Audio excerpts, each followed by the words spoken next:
கர்த்தருடைய பரிசுத்தமுள்ள நாமத்திற்கு ஸ்தோத்திரம். இன்றைய நாளின் கர்த்தருடைய வார்த்தையாக சங்கீதங்களின் புஸ்தகம் 9வது அதிகாரம் 18வது வசனம். எளியவன் என்றைக்கும் மறக்கப்படுவதில்லை, சிறுமைப்பட்டவர்களுடைய நம்பிக்கை ஒருபோதும் கெட்டு போவதில்லை. என கருமையானவர்களே, எளியவன் ஒரு நாளும் மறக்கப்படுவது இல்லை. அது மட்டுமல்ல, சிறுமைப்பட்டவர்களுடைய நம்பிக்கை ஒருபோதும் கெட்டு போவதில்லை. நம் கர்த்தராகிய இயேசுவை நம்பி இருக்கிறோம். ஒருவேளை இந்த வருடத்தில் அநேக காரியங்களில் கேட்கிற நம் அநேக காரியங்களிலே சிறுமைப்படுத்தப்பட்டிருக்கலாம். நம்மை அநேகர் துச்சமாக எண்ணி இருக்கலாம். அநேக வார்த்தைகளினால் நம்முடைய இதயத்தை காயப்படுத்தி இருக்கலாம்.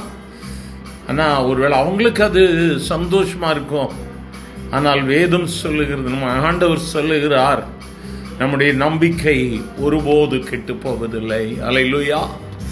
நம்முடைய நம்பிக்கை நம்ம வானத்தையும் பூமியும் உண்டாக்கின நம்முடைய கர்த்தராகிய இயேசு கிறிஸ்துவின் மேல் இருக்கிறது. ஆகவே ஆண்டவர் நம்ம ஒரு நாளும் கைவிட மாட்டார். வேதம் சொல்லுகிறது, அதே அதிகாரத்தினுடைய 9ஆம் வசனத்தில், சிறுமைப்பட்டவனுக்கு கர்த்தர் அடைக்கலமானவர். ஒருவேளை நீ சிறுமைப்படுத்தப்படுகிறாயோ, ஏதோ ஒரு விதத்தில் என்னை சிரமப்படுத்துகிறாங்க, வேலை ஸ்தலமாக இருக்கலாம், குடும்பமாக இருக்கலாம், படிப்பாக இருக்கலாம், கவலைப்படாத தேவ பிள்ளையே, வேதம் சொல்லுகிறது, கர்த்தர் உனக்கு அடைக்கலமாக இருக்கிறார். நெருக்கப்படுகிற காலங்களில் அவரே தஞ்சமானவர். ஆகவே மனிதர்களுடைய உறவு, நட்பு அல்லது அவர்களுடைய பாதுகாவல், அவர்களுடைய அன்பு, இவைகளுக்கெல்லாம் யோசிக்காதுங்க. இயேசு நம்மை கைவிடுகிற தெய்வம் அல்ல. அவர் உனக்கு தஞ்சமாக இருக்கிறார். அவரே கன்மலையும் மீட்புமானவர். நமக்கு ஒத்தாசை வரும் பர்வதம் அவர் தான். அதனால கவலையெல்லாம் அவர் மேலே வச்சிருங்க. ஆண்டவரே, வருஷத்தின் கடைசியில் வந்துட்டேன்ப்பா, தீயையும் தண்ணீரையும் கடந்து வந்துட்டோம், உங்கள் மேலே தான் நம்பிக்கை வச்சிருக்கிறேன், என்னை கைவிடாதுங்கன்னு சொல்லுங்க. கர்த்தாவே, உம்மை தேடுகிறவர்களை நீர் கைவிடுகிறது இல்லை. இவ்வளோ அழகா சங்கீதக்காரன் சொல்கிறான் பாருங்க.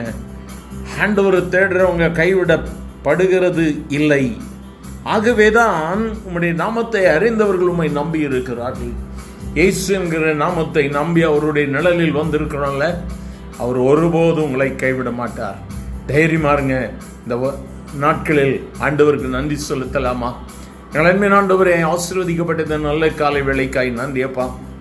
சிறுமைப்பட்டவனுடைய காரியங்களை கர்த்தர் பொறுப்படுத்தி வழிநடத்துகிறவராக இருக்கிறேன். சிறுமைப்பட்டவர்களுடைய நம்பிக்கை ஒரு நாளும் கெட்டு போவது இல்லை. எளியவன் என்றென்றைக்கும் மறக்கப்படுவது இல்லை. ஆண்டவரே, இந்த வார்த்தைகளை கேட்கிற பிள்ளைகள் பல விதங்களில் உள்ளத்தில் உடைக்கப்பட்டு இருக்கலாம். ஆனால் கர்த்தர் இன்று ஒரு புதிய நம்பிக்கையை கொடுக்கிறேன். கர்த்தருடைய பிள்ளைகளுக்கு முன்பதாக சொல்ல போகிறேன். ஆமேன், ஆமேன். ஆண்டவரே, ஒரு பெரிய அற்புதம் நடக்கும்படியாய் கர்த்தருடைய கரம் இறங்கி இருக்கிறதா இவருக்கு ஸ்தோத்திரம். ஆசீர்வதியும் இயேசுவின் நாமத்தில் பிதாவே.